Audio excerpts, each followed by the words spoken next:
अब आप ही बताइए बॉक्सी जी कि मेरी क्या गलती है। मैंने इन पे विश्वास करके इनसे विवाह किया। अब इनकी पहली बीबी मुझे कोई अधिकार नहीं देना चाहती और ये भी उसके दबाव में मुझे कोई अधिकार नहीं दे रहे। मुझे घर से बाहर कर दिया। आज्ञा, इसके पति ने खेत में एक झोपड़ा बना रखा है और उसे वहीं रख दिया है। अब आप ही न्याय करिए बॉक्सी जी, आप ही मुझे मेरा अधिकार दिलाइए। अगर वचन दिया है तो पूरा करना तुम्हारा धर्म है। आज्ञा, उस वक्त परिस्थिति ऐसी थी तो मैंने वचन दे दिया था, लेकिन अब मेरी पहली पत्नी नहीं मान रही है।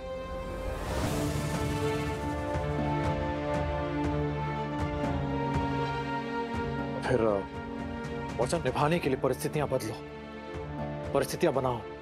क्योंकि इंसान जब पहला वचन तोड़ता है तो दूसरा तोड़ने में वो झिझकता नहीं है। इस क्रम को शुरू मत होने देना। वचन तोड़ना अपना चरित्र मत बनाओ।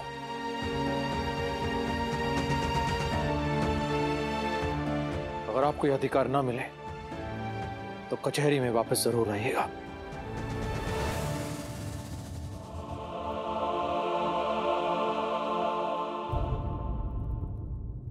और कोई फरियादी है यहां पर? मैं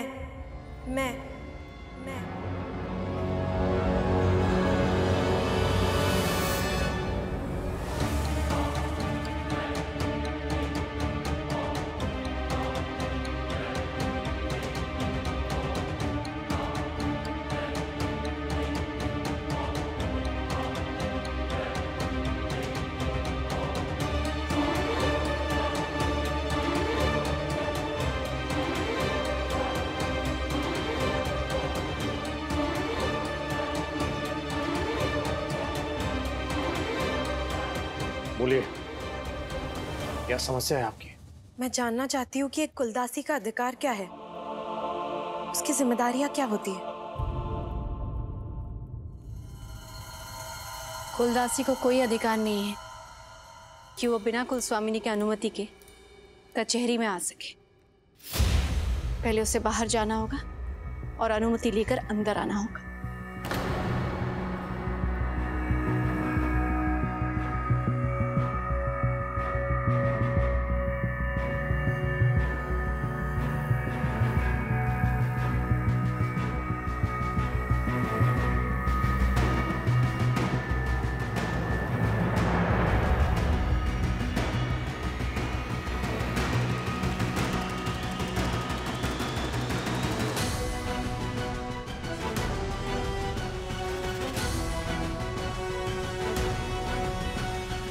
मैं कुलदासी रोडन की कुलस्वामिनी से अनुमति चाहती हूँ कि मैं दरबार में फरियाद रख सकूं।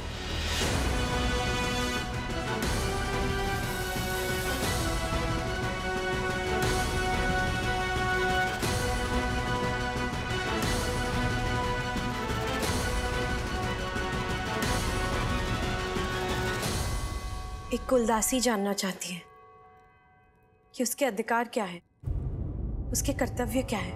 कुलदासी को कोई अधिकार नहीं है कि वो अपनी समस्या लेकर सीधे कुलस्वामी के पास पहुंच जाए।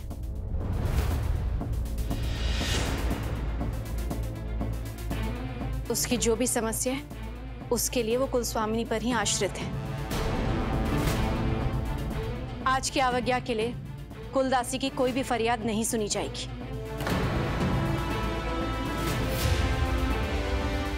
मैं अपने दास दासियों को आदेश देती हूँ कि आपको बिना अनुमति के दहलीज के अंदर आने ना दिया जाए।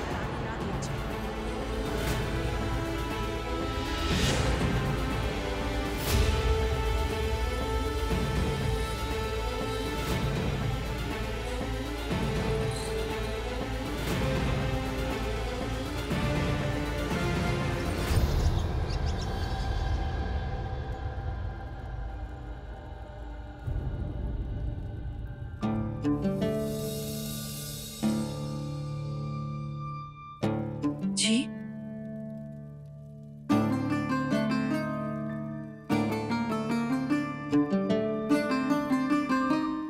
आप किसी का कहना क्यों नहीं मानती है? हमेशा अपने मन का ही क्यों करना चाहती है? ये सवाल आप कर रहे हैं? ऐसा कौन सा आदेश है जो मैंने नहीं माना था? जो जो आपने कहा वो किया, जैसे कहा वैसे किया। ये घर राधा के अधीन है, वो यहाँ की कुल स्वामिनी है, यहाँ उसका सर्वाधिकार है। वो कुल स्वामिनी है और रहेंगी। मुझे भी उनके ओहदे और अधिकार का ध्यान है। ना तो मैं कुल स्वामिनी हूँ, ना हो सकती हूँ, ना ही होना चाहती हूँ। तो फिर आपने राधा की बात क्यों नहीं मानी? उसने आपको अंदर आने से मना किया था, तो आपको नहीं आना चाहिए था। उन्होंने मुझसे घर से बाहर रहने के लिए कहा था। अंदर आने से कब मना किया? और अगर उनकी आज्ञा के बिना अंदर आने की गलती हुई है तो मैं जाकर उनसे माफी मांग लेती हूँ और उनसे पूछ लेती हूँ। क्या पूछना है? यही कि मुझे यहाँ क्यों रोका है? कुलदासी का ओहदा दिया, घर से निकाला, सर माथे उनकी आज्ञा, लेकिन मैं यहाँ बंद रहूं, चुप रहूं, कोई नहीं जिससे मैं बात कर सकूं। ऐसे क्यों? आप उनसे कोई बात नहीं करेंगी। जो कहना है मैं स्वयं उनसे कहूंगा। आप तो रहने ही दीजिए, कहीं ऐसा ना हो कि वो और नाराज हो जाए आप पर या मुझ पर। उनका मन थोड़ा शांत होगा तब मैं ही बात कर लूंगी। मेरी बात मुझे ही करने दीजिए। यही मुश्किल है। पहले न्याय मांगने आती है, फिर मुझे ही बीच में आने से रोक रही है। जो सोचा है वो कीजिए, क्योंकि दुविधा ही शत्रु है।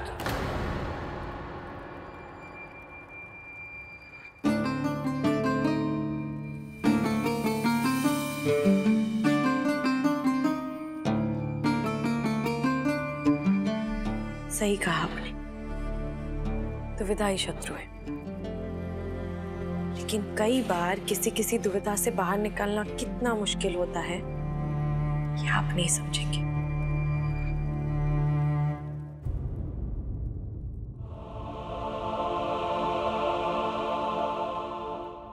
ये तुमने ठीक नहीं किया था। कल्याणी से इस तरह तुम्हें बात नहीं करनी चाहिए थी, वो भी बड़ी सभा में सबके सामने। इस घर की गरिमा और मर्यादा का तो ध्यान रखना चाहिए था तुम्हें। ये हमारा निजी मसला है। हमारा नहीं बक्सी जी, मेरा एक पत्नी का निजी मसला ही, और इसे मैं अपने तरीके से ही सुलझाऊंगी। ऐसे नहीं सुलझेंगे, तरीके सही नहीं है, गलत है। अगर आपको कोई और तरीका आता हो इसे सुलझाने का तो बेशक अपनाइए। चाहे तो अपनी दूसरी पत्नी के साथ जाके एक नई जिंदगी की शुरुआत करें, फिर सवाल ही उठने बंद हो जाएंगे। क्या क्या कहा तुमने? नई शुरुआत कल्याणी के साथ? तुमने सच में ऐसा कहा? मैंने मुझसे सुनने में गलती हुई। विश्वास नहीं हो रहा मुझे कि बोलना तो बहुत दूर की बात, तुम ऐसा सोच भी कैसे सकती? जब विश्वास टूटता है ना बक्सी जी, तो सोचने की संभावनाएं अपने आप बढ़ जाती है। जो कभी कल्पना के भी परे था वो सच बनकर सामने खड़ा हो जाता है। अरे कौन सा सच रहा था? कौन सा सच? सबसे बड़ा सच तुम्हारे सामने खड़ा है। मैं इस हालत में अपराधी बनकर, सिर्फ तुम्हारा अपराधी नहीं, सबका अपराधी। क्यों? क्योंकि मैंने एक संधि के लिए मजबूरी में दूसरी शादी की, क्योंकि एक दूसरी पत्नी का विवाहिता होने के नाते इस घर में सम्मान बना रहे, ये इस बात का ध्यान रखा, उन्हें यहां रहने दिया इस घर में। इसलिए जानती हो ये सारे फैसले मैं क्यों ले पाया?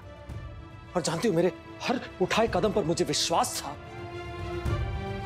क्योंकि मेरा मन हमेशा साफ था और साफ है।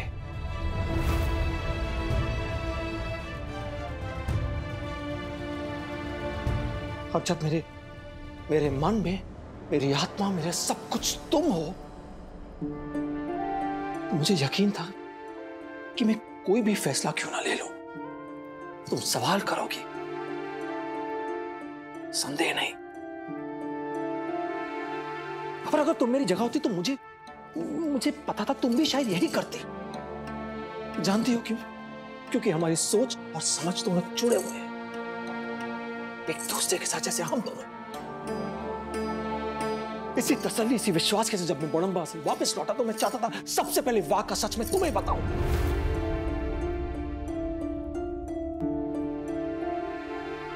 लेकिन जब अंदर आया तो तुम्हारी वो हालत देखी तो अगर तुम्हारे प्यार और भरोसे ने इस बात को समझ भी लिया, फिर भी अगर तुम्हारा शरीर अगर उसने साथ नहीं दिया तो फिर क्या होगा?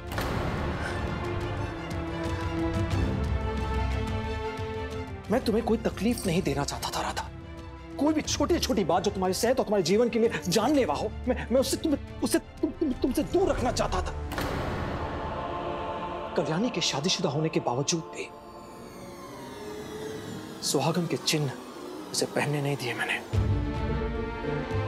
हाँ, मजबूरी में ही सही, इस रिश्ते से बंधी वो मेरी पत्नी थी। मेहमान के रूप में रखा उन्हें यहां पर मैंने। और जानती हो कि उन्होंने मेरी बातों का मान क्यों रखा? मेरी हर एक बात क्यों मानी? जानती हो क्यों? तुम्हारे लिए।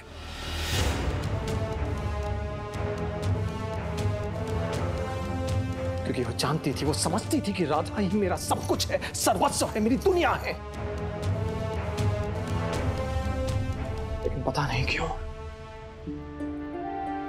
आज ऐसा लग रहा है कि जैसे मैं इस राधा जो मेरे सामने खड़ी उसे पहचान नहीं पा रहा हूं। ये राधा बहुत अलग है,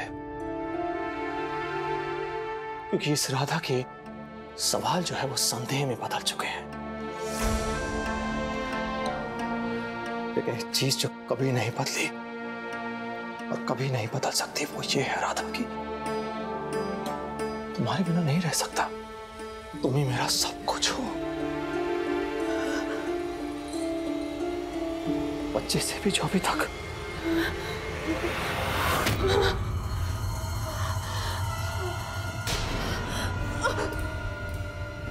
राधा, राधा, राधा, अम्मा, कोई है? राधा, आंखें खोलो, राधा आंखें खोलो, राधा, राधा आंखें खोलो, राधा, राधा, कोई है? राधा आंखें खोलो, कोई है? अम्मा, राधामणि, राधामणि, अम्मा, राधामणि, आंखें खोलिए, राधामणि, कोई है? राधा, क्षमा करें आज्ञा, यहाँ पर कोई भी नहीं है मेरे सिवा। वैद्य जी को बुला कर लाओ, जल्दी। राधामणि, राधामणि, राधामणि,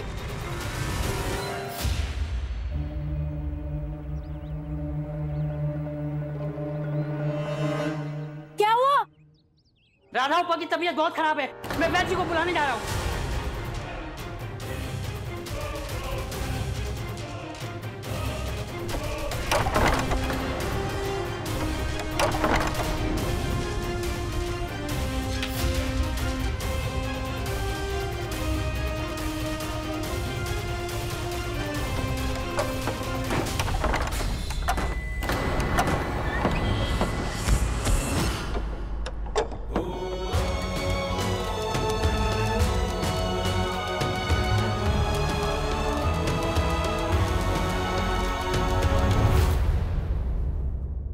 ये क्या कर रहे हैं आप?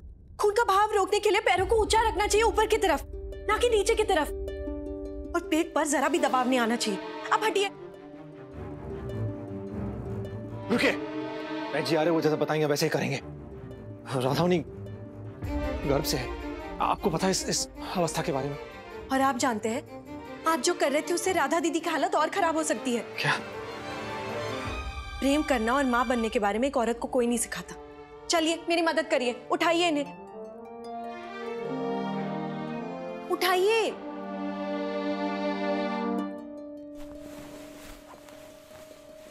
जाइए, गर्म पानी और एक साफ कपड़ा लेकर आइए, जाइए।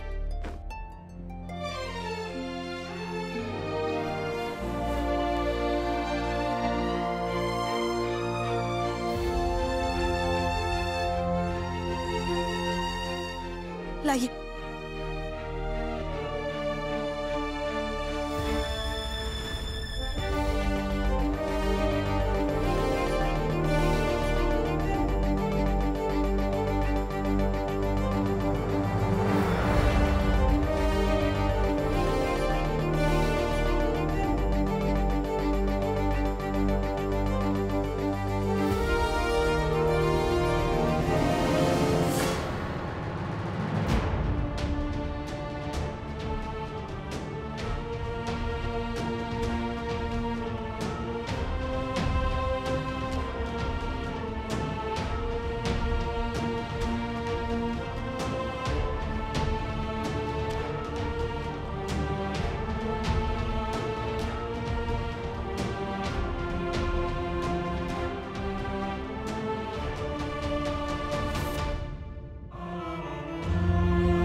रॉक्सी जी, मैं यहाँ आपके साथ हूँ।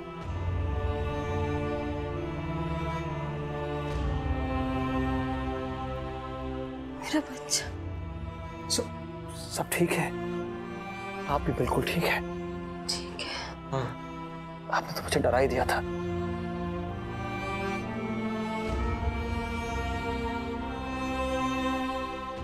सब ठीक है।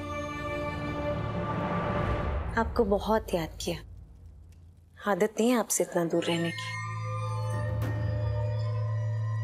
वो तिलोत्मा मुझे जबरदस्ती पूजा के लिए ले गई। आप जानते नहीं कि यहाँ कितना नाटक हुआ है।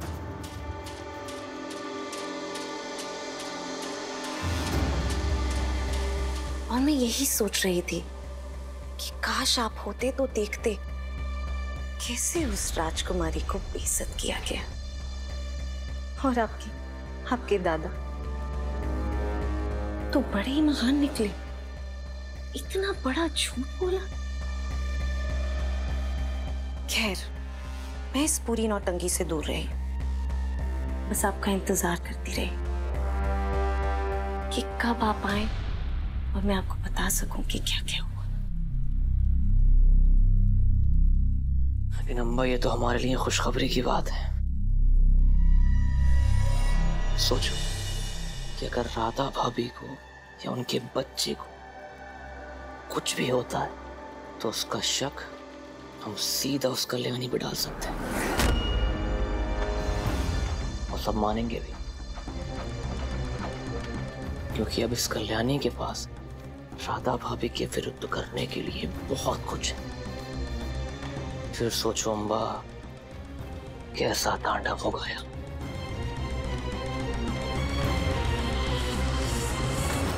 ये राजकुमारी जब से इस घर में आई है, हमारे लिए इस घर में मुश्किलें और बढ़ती जा रही हैं। अब बन के रहे ना कुलदासी तो पता चले। वो तो ठीक है अम्बा, लेकिन अब हमें ये सोचना है कि इस कल्याणी का इस्तेमाल कैसे करें, क्योंकि देखो मौका तो बहुत अच्छा है और मुझे लगता है यहाँ का नया तमाशा हम जितना देखेंगे उतना ही समझ आएगा कि कब कौन सी चाल चल रही है।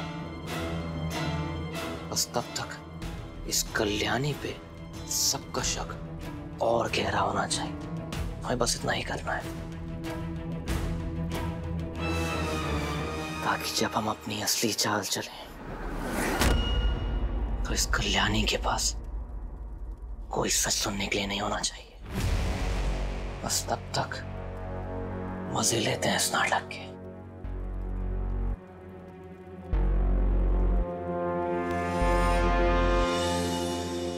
हाँ अम्बा, मुझे भी तुम्हारी बहुत याद आई।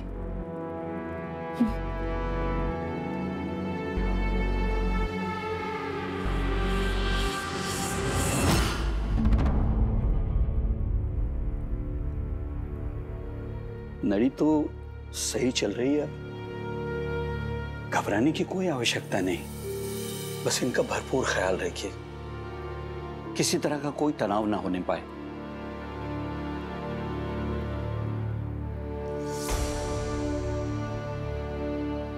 मैं पड़ोस के गांव में गया हुआ था, इसलिए आने में विलम्ब हो गई। क्षमा चाहता हूँ। कोई बात नहीं।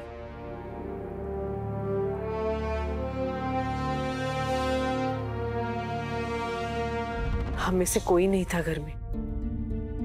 पता नहीं जगबंधु ने ये सब कैसे संभाला अपने आप। वैसे इस तरह की पीड़ा में किसी स्त्री के बिना ऐसा कर पाना किसी पुरुष के लिए आसान नहीं होता, पर बख्शी जी ने कर दिखाया। ये तो जमाई जी का प्रेम ही है राधा के लिए। मेरा बच्चा ठीक तो है ना? आप निश्चिंत रहिए, आपका गर्भ स्वस्थ है। बस थोड़ा अपने मन को शांत रखिए, प्राणायाम कीजिए। तनाव से नसों पर दबाव पड़ता है और ये आपके लिए भी अच्छा नहीं है और ना ही बच्चे के लिए। ये तो खुशी के दिन है, फिर तनाव क्यों है? सब अच्छा होगा।